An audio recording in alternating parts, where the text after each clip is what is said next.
Welcome. Do you believe that artificial intelligence is something for big and wealthy papers? Then I think this is the session for you. We are going to the very north of Norway, Tromsø. It's a city of 70,000. Yeah. And iTromsø is a paper with a circulation of 8,000 or something like that. Yeah. Yeah. And from what I've seen, you are really in the front in Scandinavia, both in computer journalism and in artificial intelligence as well. So, welcome, Rune Ytreberg. Thanks. Tack så Hans. Okay, happy to be here. I'm only here because I want to meet people during the conference, which I can cooperate with in data journalism projects and using AI to make new editorial tools. So hopefully we'll meet during the conference. I can tell you a little about how we use AI to strengthen our local journalism. I'll talk about 1 hour about that.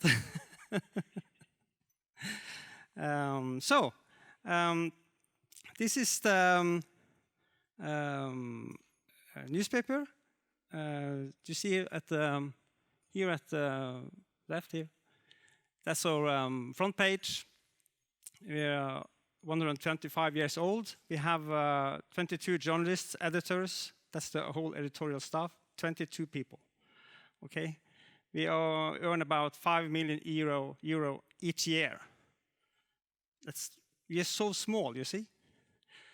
But even we have our own data unit. So I'm heading that data journalism unit. We have 4 people, and we do a lot of data journalism stuff. So in the middle here, you see the largest project. That's a project called Byen vår, our city. So it's 70 news articles now, 4 web documentaries. So we have started to use AI in these journalism projects, but we also use AI to make new tools. And then we're also part of the Polaris Media Group, which is all over the coast here, you see. I'm living up there in Tromsø. Okay, but we have Polaris Media Group. We have 60, 70 newspapers all down to Göteborg here, med Göteborgsposten. And now recently I was being part of a new management group in the Polaris Media company. That is, we have a sort of responsibility to find out what are we going to do with AI. And we have some ideas, and we're ready to cooperate on that. I wanted to share with you 10 tools and tricks to use AI in small newsrooms. Many of those tricks they're pretty common, okay, in large newspapers. So some of you will maybe be a little disappointed, thinking, well, this is not new, and it's not. But for us, we've been doing using AI for the last 3.5 years, and we use AI to strengthen our local journalism and to make new tools. So I'll go through some of the methods we use when we apply AI in the newsroom, and then also I'll show you how to make a prototype. We use a method called design thinking. We have an AI strategy I can tell you about. The strategy is, we call it lazy and forgetful. And then I can go through 6 easy AI systems, AI models you can use to get a start. Okay. I give you Laila. So Laila, she's our cobot AI research assistant. Laila is everywhere in our news production cycles. So we use Laila to stage 1 to get the data in-house. We use Laila in stage 2 to analyze the data. In stage 3, we use Laila to send news alerts and recommendations to the journalists. So Laila says, we have trained Laila to try to find news-ish content. Not news, but news-ish content. And then Laila, she will find the needle in the haystack. And she will send an alert. She's working all night. In the morning, she sends an alert to the journalist saying, maybe you should have a look at this. And the journalist then, in stage 4, will go through and verify the content sent from Laila. Check with other sources, because Laila is only one source. And then, in step 5, Laila will also sort of monitor the reader engagement and then send back what she found out in the reader engagement to stage 1 when he collects the data, analyzes the data. So you have a sort of a training loop, making the news assessment that Laila does every night, every day, better. Okay. I have a background as a data journalist. I've done data journalism since we started with Excel sheets. I'm so old, we call it computer-assisted reporting, CAR. Then I started with SQL, mapping.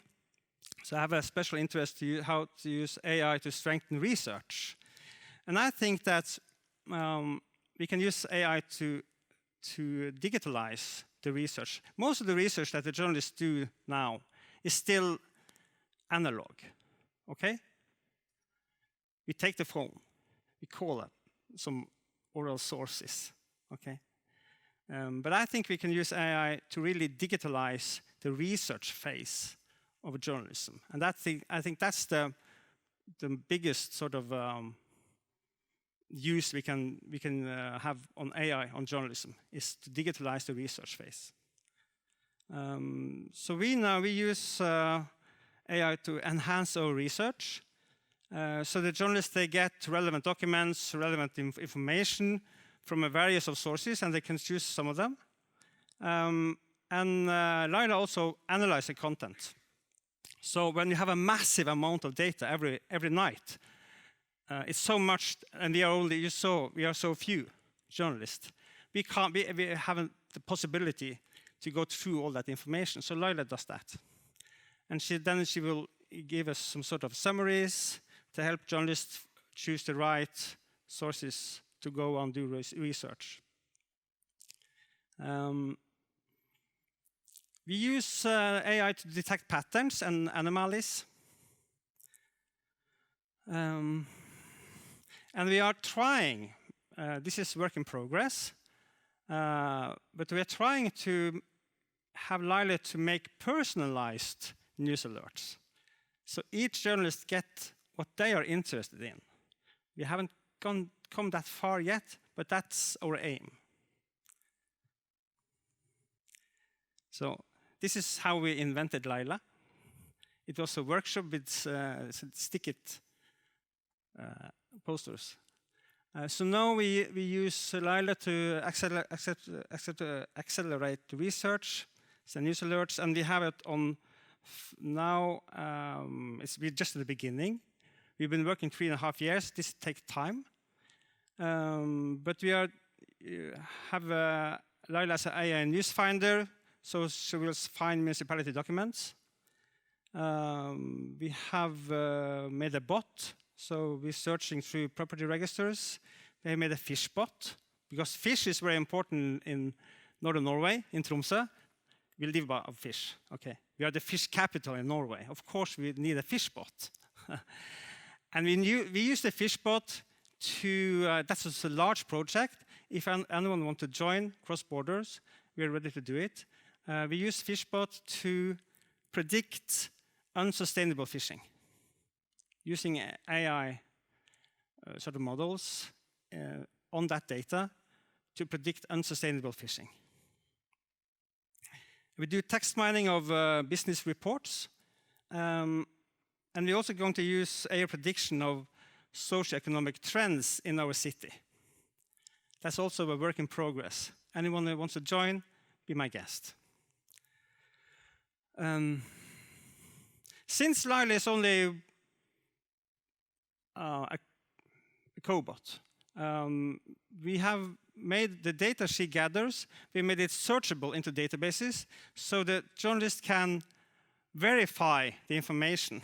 But we also use the searchable databases in our investigative stories. That was number 1. Are you ready for number 2? Thanks. I want to just take a little detour, because before we start on the rest of the AI we use, I want to tell you about the basic, which is data journalism. You need to have some data to use when you apply AI. And you have to get that data in-house. And we do that through our data journalism projects. These are the 7 common angles for data stories that we use. It's made by Paul Bradshaw, a genius. So this is a sort of a scheme we do to explore all the data we get to make the data-driven stories. So you have scale, change, ranking, variation, explore, relationships, bad or open data, and leads, IDs. Have a specific, don't forget this ranking and variation, because that's very important in AI. That's very often that sort of data journalism where you can use AI to really make the good stories. And when you go into ranking and variation, when you use AI, you call variation classification. So don't forget that word, classification. So we have just translated this one to Norwegian. So our data journalists, they use this one. But it's the same, you see. But we call size or scale size, we call it størrelse in Norwegian. So I'll go through some examples of how we use this scheme to make data-driven stories. This is a sort of scale of size. When you make a story about size, you have one table of data. You sum up to one number. You ask, what is the consequence of this number? Then you get the reaction from the affected, okay? So this is a story, we got this, all this data about how many, because Tromsø is the main, did you remember? The main fish capital in Norway, okay. Where do you think all the Russian fishing vessels are delivering the fish? In Tromsø. So it's a good local story, but also a national story. So we got this large data, all the Russian vessels delivering fish in Tromsø, in the port. We added up one number. We asked, what is the consequence? It's financing the war. And we then asked Ukrainian refugees living in Tromsø, what do you think? So, the scheme. Change. Do you remember? Scale, change, change. So, data. We always when I send a FOIA request, I always get not only 1 year, but I get a time serial. I've asked for 5 years, 10 years. Then I can look at the changes. Okay. Remember, so we have to combine the data tables with each other. In every data set, you have a variation. Okay. The variation in this registry of income is, of course, areas, where do they live, and if you have high or low income. So we made an analysis of income change, where rich people had a lot higher income change than people with ordinary salary. And then we used the data to find the person which represented the average, or the mean. And then we asked, what is the consequence? So this is how we make data stories. I skipped that one. Variation, classification. So this is a story in January this year. We had a new road toll. People have to pay a lot of money to drive on the roads in Tromsø now. And we thought, okay, what are we as a local newspaper? What should we do now? So what we did was that we joined tables. We got the car owner register, the tax register, and the road tolls zones. And we looked for variation. And we could see that when we made a cross table in the analysis, we could see that when you had high income, you had the money to buy electric cars, and then have electric cars, they only pay half the road toll than fossil cars. So while when you have low income, you don't have the money to buy an electric car, and then you have to pay full road toll. Okay, so that's an analysis we do with variation in data journalism. So the poor people, like him, he has to drive a moped. So variation is the best way of exploring injustice. So here you have the three of the richest people in Tromsø, and they have both, and these are the cars. And this is the money from the data that, because it was a data with all the drivers and motor vehicles, and he didn't have a car, he had this moped, and he has to drive that in the freezing night in Tromsø, and we have 8 months with winter. Okay. Explore. So this is our city, the project. This is a web documentary, and the map here, the people or readers can explore. We have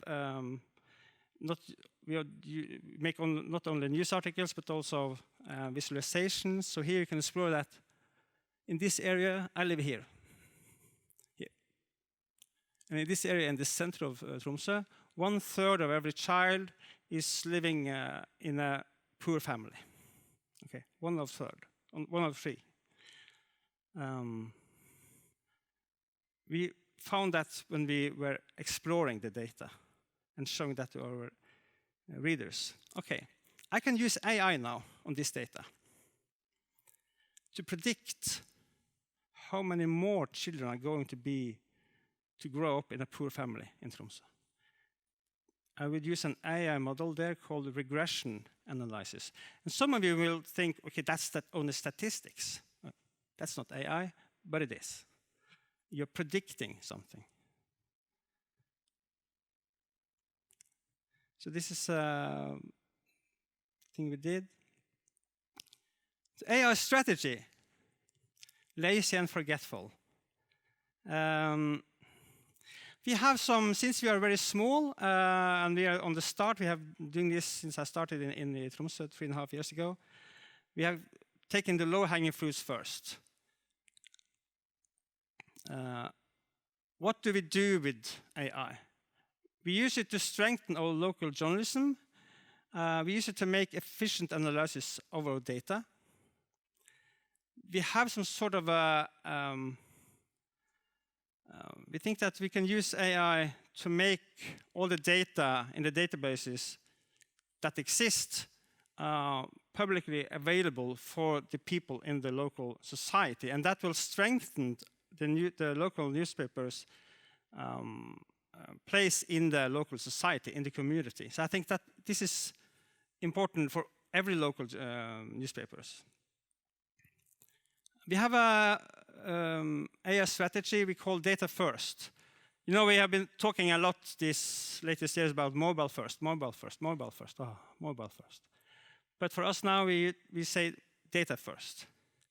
So we look at what are the most common sources our journalists use every day, or almost every day. Every time they have a repetitive task, they go back and back and back to that source. We think, okay, then we should just gather that data in-house. And we gather that data, we scrape it, or we have an API, and then we put it into to the cloud. We use Amazon Workspace, and we use sort of database called Neptune, which is ready-made for machine learning. And this is important when you start to get that data inside. You have to decide, are you going to put it on a server or into a cloud? And make that decision before you start getting the data. Then on top of that, we put two kind of services. We have one service which is a search application. I showed you. You can search it, you search the data. And then we have a news alert system. But we don't publish this just like a robot article. You know, like United Robots, they make robot articles and they sell it to a lot of newspapers in Sweden and Norway. We don't do that. We always have a journalist in the loop. And why do you think we have that? It's because a journalist is the only one who can ask the most important question, and that is why. Why is this happening? And how are you affected? You can't get that answer on that questions only from the data. You have to have the journalist, the human in the loop, to ask that questions to make journalism about that. So we have a journalist, they use the AI news alerts, but they write stories about people. Okay, so now you get the hang of, this is our strategy, this is how we work with AI. Now I can show you how we make prototypes. And we use a system called design thinking, and then we think about our newsroom as experts. Okay, this is not only ordinary journalists, they are our experts. Okay? So here we have, behind me here is our news editor, but she's only in heading many of the data story projects as a manager. We have Vegard, Trond Helge, they are domain experts. You need to have domain experts, and they are really, as journalists, the best domain experts. We have 6 of the people here. Gisle is a data analytics. Lars is now a prototype. Lars is our front editor, but he's also in charge of the AI prototype. He's a sort of AI prototype owner in the newspaper. So I think you have to think about local journalists, newsrooms. You can try to find the sort of competence in the staff, but you also maybe have to employ new people with those skills. The most important thing we did was that we were able to employ Nikolai. He's not here at the picture. As you see, he's up there somewhere. But he's 5 years master degree in IT, and he has designed and run critical databases. So that's why we employed him. And he's really very important for our team. So we have a design thinking, a 5-stage process. So we have the journalist in phase 1 to empathize what are their needs. They define it. We make a prototype, and we test it as soon as it's ready to test. So this is a workshop we had in March this year. We're making, so here you see Karina and Christer, and they are our 2 senior journalists in municipality documents. They cover it every day. So they know exactly what are the problem when they use, they show here, this is the post journal. It looks like this. A post journal in the municipality. And you can only see the title, the description of the document, and who sent it. It's not possible to search the documents, full text, and that makes the journalist miss very important stories. When you have a repetitive task like this, you can try to automate and improve that research. Because this sort of analog research you do on a daily basis is not efficient. Okay, the journalists tell us it's a kind of a guesswork. What document can have some news-ish stuff and not? That's a guesswork. So we wanted to make a prototype that automated and enhanced that research routine. And Christer and Karina and some other in the team, they summarized it in Post-it labs. They wanted to have a research system that automates the search and analysis of valuable content, which streamlines journalist workflow, that gives better information and content both to the journalist and the readers, and that we go in our journalism, that we use this new system to go from a what perspective to a why perspective, that we really improve our journalism. We also wanted to have a quick fact extraction, a summary. And you see here, use for AI. What are we going to use AI to in this project? Yes, we're going to use an AI model, language model called Advanced Topic Modeling to find and summarize the content. Then we put all the sticky notes on the wall into a design workflow where we could see what do we have to do here. Okay, we have to make a data pipeline. We have to make a ranker model. And that's also an AI system. You make a ranker model. We need to have a search engine and user interface. And to get the notification out to a sort of news alert out to the journalists. And then we invented this. This is, if you see, this is the user interface at the web portal, at the municipality web portal. So I just cloned it. So the user interface for our journalists so we scrape the documents every night, and we have made a user interface, but we have added something. First of all, we have added a summary, a brief summary, so the journalist can read what is the content in the document. So it's more easy for them to find out, is it news-ish or not? Okay? We have some keywords here the journalist can look at.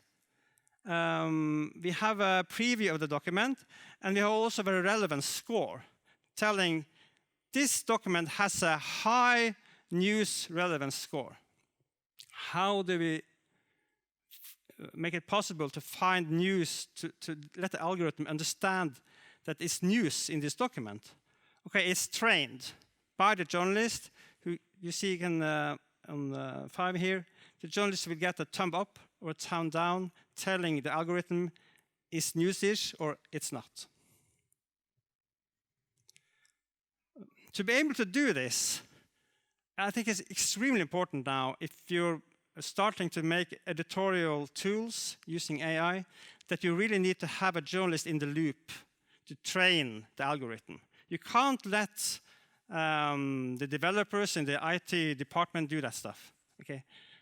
The journalists and the editors has to be in charge doing this development. I think that's extremely important. AI models. Okay. We start with the rule-based one, and then I'll go through some more. Some will not call this AI, but I think it is. So in AI, you have a lot of different kind of system models, techniques. You have logic, statistics, machine learning, sort of physical systems. Rule-based logic systems are the most easy to use when you start using AI. Statistics are the same. In machine learning, natural language processing is important, the large language models. And I think also recommendation systems are something we use already. Almost all of these techniques and systems now are used by journalists. And I'm not going to cover them all, but I can show you some examples. So this is a rule-based system. It's like an Excel formula, if-else, if-else. So we use a rule-based system to automate news discovery. It's simple, it's cheap, it's low risk. You don't need to have that experts on board. It's explainable. The journalists who use it will understand how it works. That's important. So this is an email from a news alert system we have made, which says how many people bought a property in Tromsø area, which is under 40 years old. We use rule-based models to find human stories, and we do it also to do analysis. So here we have the news alert I showed you, and I'm putting it into an Excel sheet, and then I'm adding mobile numbers, and I start calling them. And then we get news sources that we haven't had in the newspaper before. I think it's a very large problem for many newspapers all around the world that we tend to stick to the same sources, okay? Being a journalist, have you ever called a source twice or the third time? Okay, what do you think? Okay, but with this system here, we are able to have all day long news sources coming in. Okay, decision trees. So this is a donut decision maker. I'm going to buy me a donut or not? Let the algorithm decide. We use decision trees. It's a rule-based system. It's also if-else. You combine rules. Okay, you have not only one, but you have several rules combining. Decision trees can be, you can handwrite decision trees like this donut decision maker. But you can also, when it's complex, you can let the algorithm make that decision for you. Okay, so 2 ways of decision trees, okay?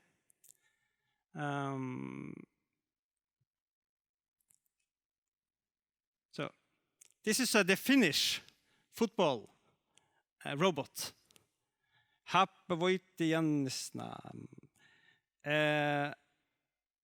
So this is a decision tree. It's going to write an automatically football news story, okay? This is the robot. And so it has to decide, match was a tie? Yes. No goals were scored? Yes. Use goalless tie template. So this template, that is the most easy natural language process model you can use, okay? It's just a template. But this is a sort of the principle in decision trees. We use this decision tree when we decide, are the journalists going to get a news warning or not? Okay? When we combine several sources. So here, this is in Norwegian, but it says, will the journalist get a news alert? Then it says, is there a new, here it says, is it a new property sale, annual report, or announcement? If no, how to document any new information. If no, skip the warning. Skip it. Why do we have that in our news alert system. Because if else, the journalist would be spammed down with unnecessary news alerts, which is not news, it's only alerts. That's the problem with robot articles. It's spamming down. It's not journalism. So please, if you're a newspaper buying this sort of robot articles, stop publishing it, mass publishing, because it's destroying journalism. Decision tree. So this is news identified by algorithm on several sources.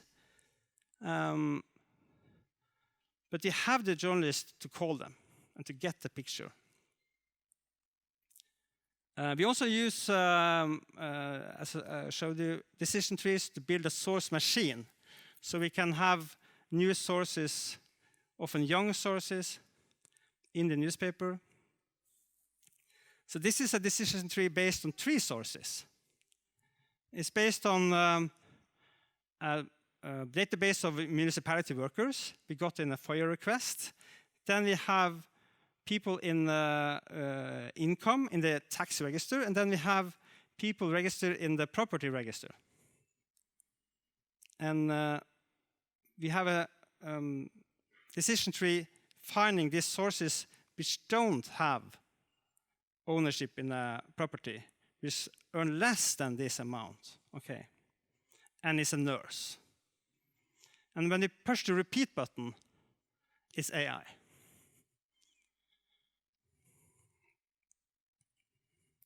What do you think this is? This is a decision tree that are growing and growing, and then it's crashing. So when you make stories like easy decision trees, that's okay. But when it grows like this, it tends to crash.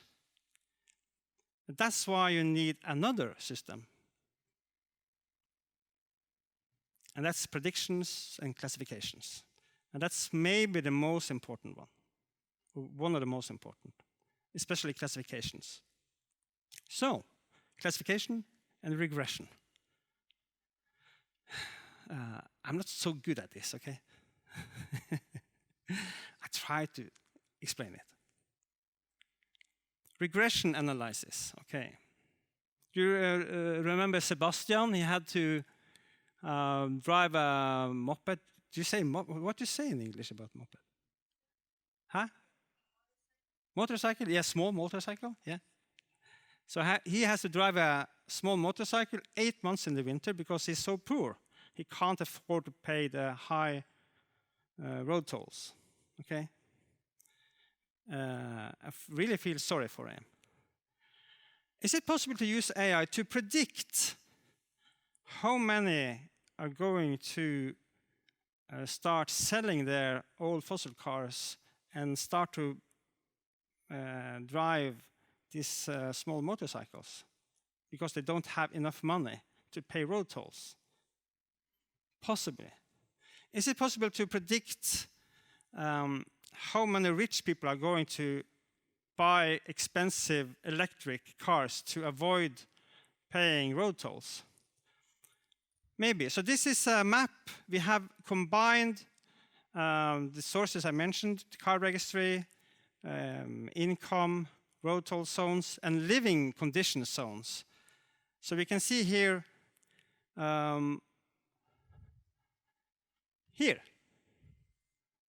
that's where the richest car owners live. And they have twice as much as in income as the people like Sebastian, who lives here in the suburban area in Kroken. So we can use regression analysis to predict what's going to happen.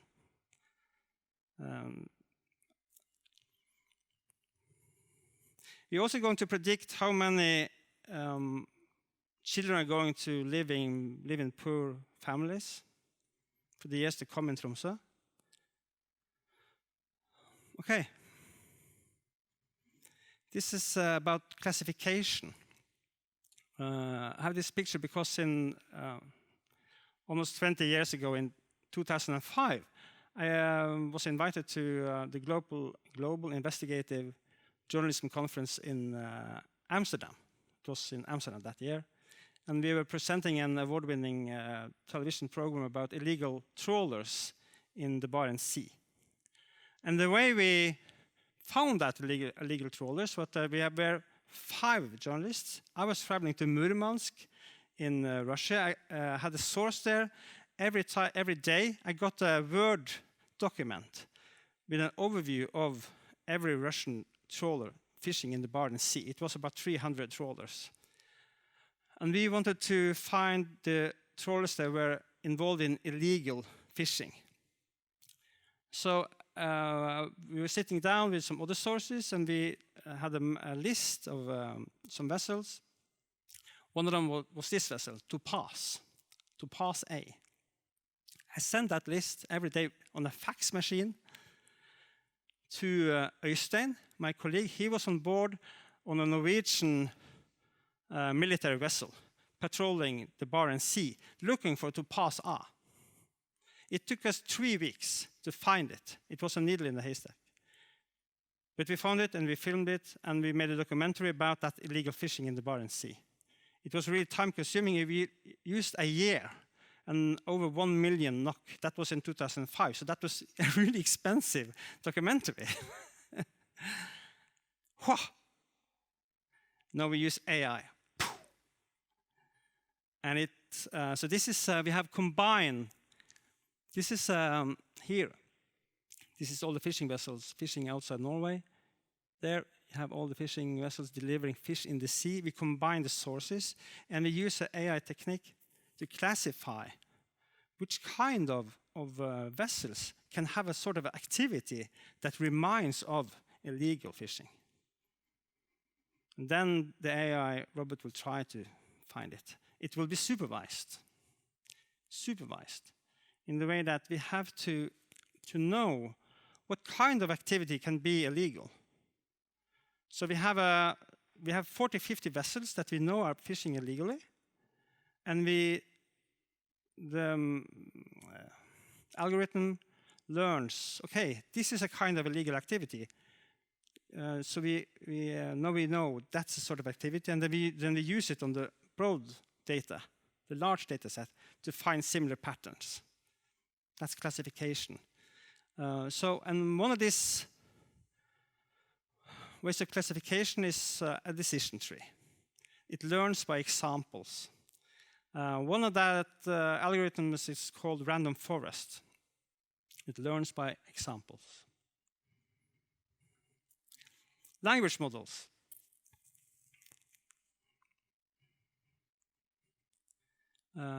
We don't do that much GPT-4. We use other language models that do not hallucinate. So we have used natural language processing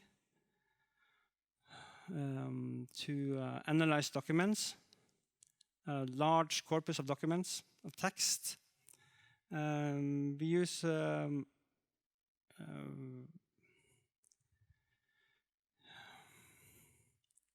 I'm not that good at this, okay?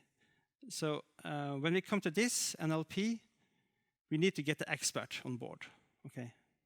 I can understand some of it, but in this project we have NLP experts. We have students that have that are linguistics, data linguistics, that help us. And they use this NLP, this language models, to extract the entities, sort of what does every word mean, and what kind of relationship is it between the words.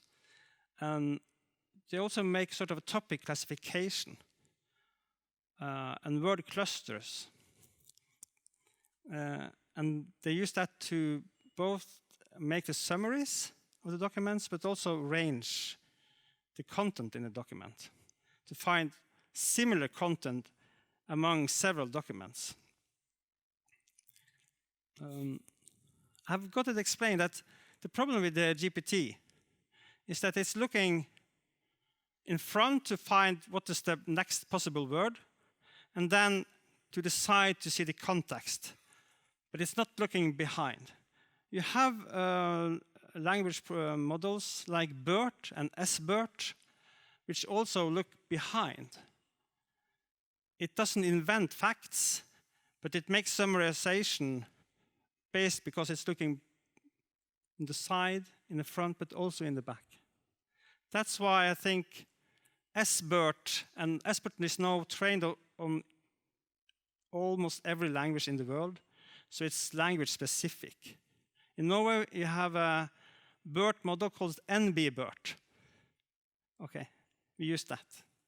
In Sweden, I think you have SVBERT, Svebert. So we use these documents then. We have some sort of a summary, and the journalist gets a summary and thinks, okay, this is a good news story, because like in Tromsø, we have a lot of snow, you see? 8 months with snow. And where are we going to put all that snow?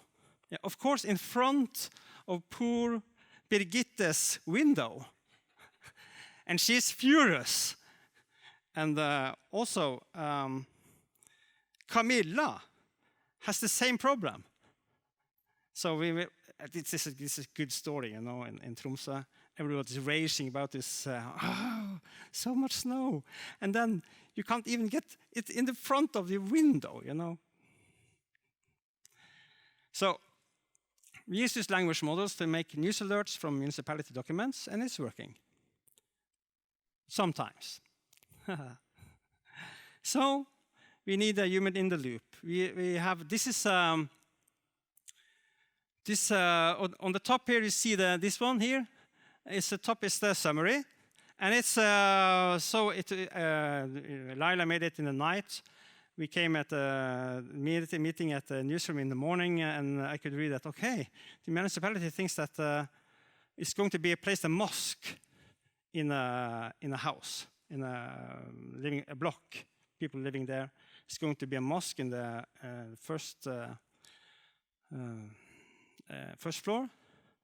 And it's the municipality says this is increasing the risk of terror. Wow, this is a good story. Okay, sorry, it is a good story, local story. This mosque will increase the risk of terror. The problem was that the summary lost the word "not."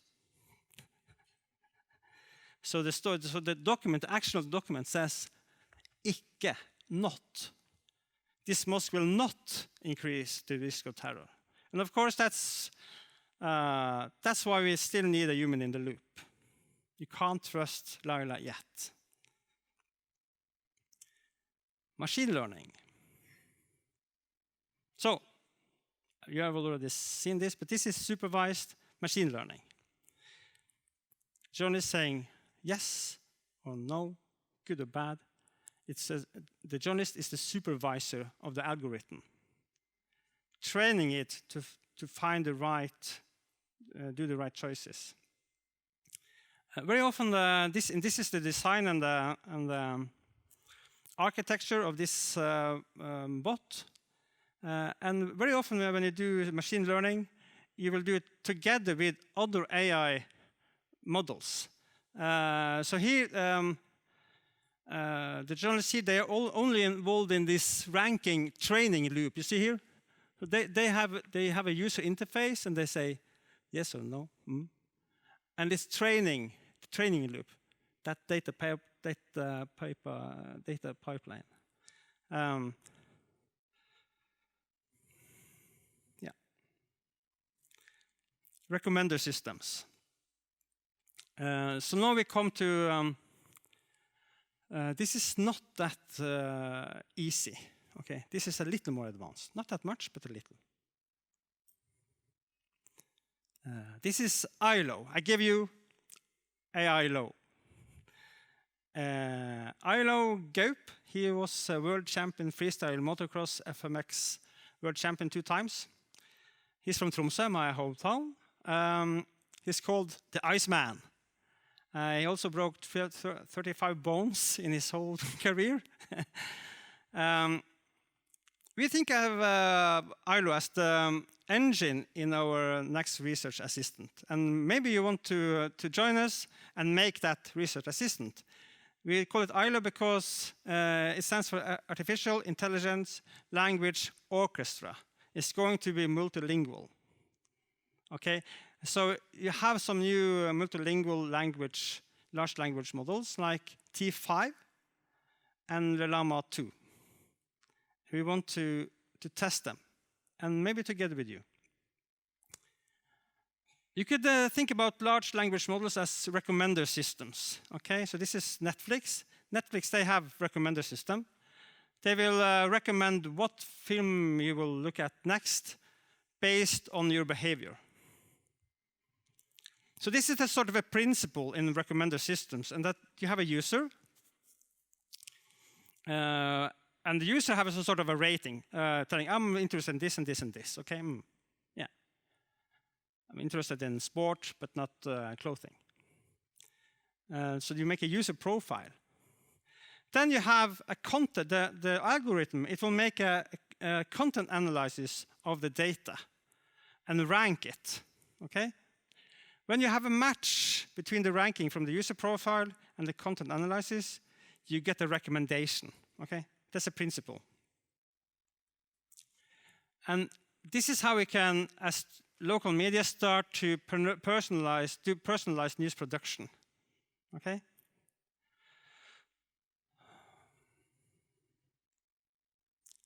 So every journalist will get a personal user profile and an avatar. This is my avatar. I really like it a lot. So you will get personalized news alerts based on your own interests, working conditions, and reader engagement. Like this. But this is still general. It will send, now Laila send the same news alerts to every journalist, okay? But I want to personalize it. That's why we need to have every journalist in this room making their own user profile and avatar. So,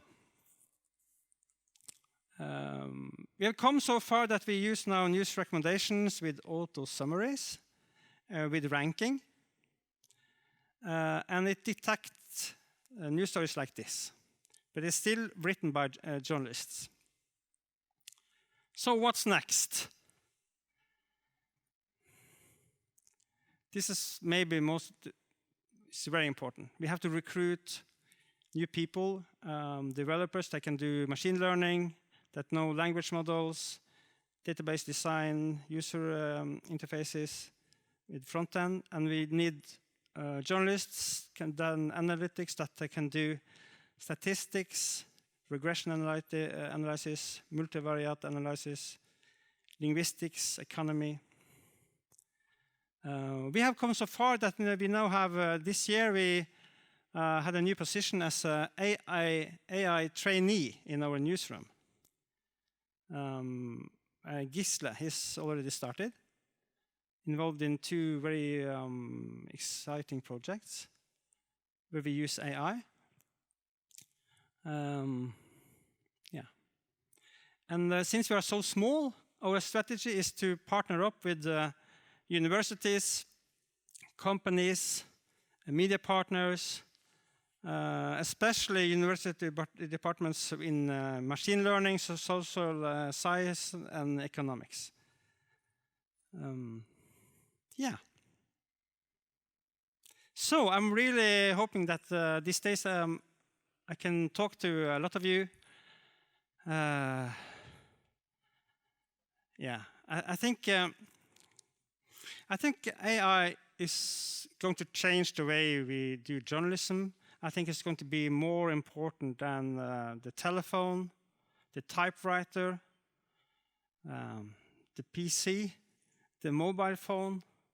I think AI is going to change the way we do work as a journalist, and also going to change our products.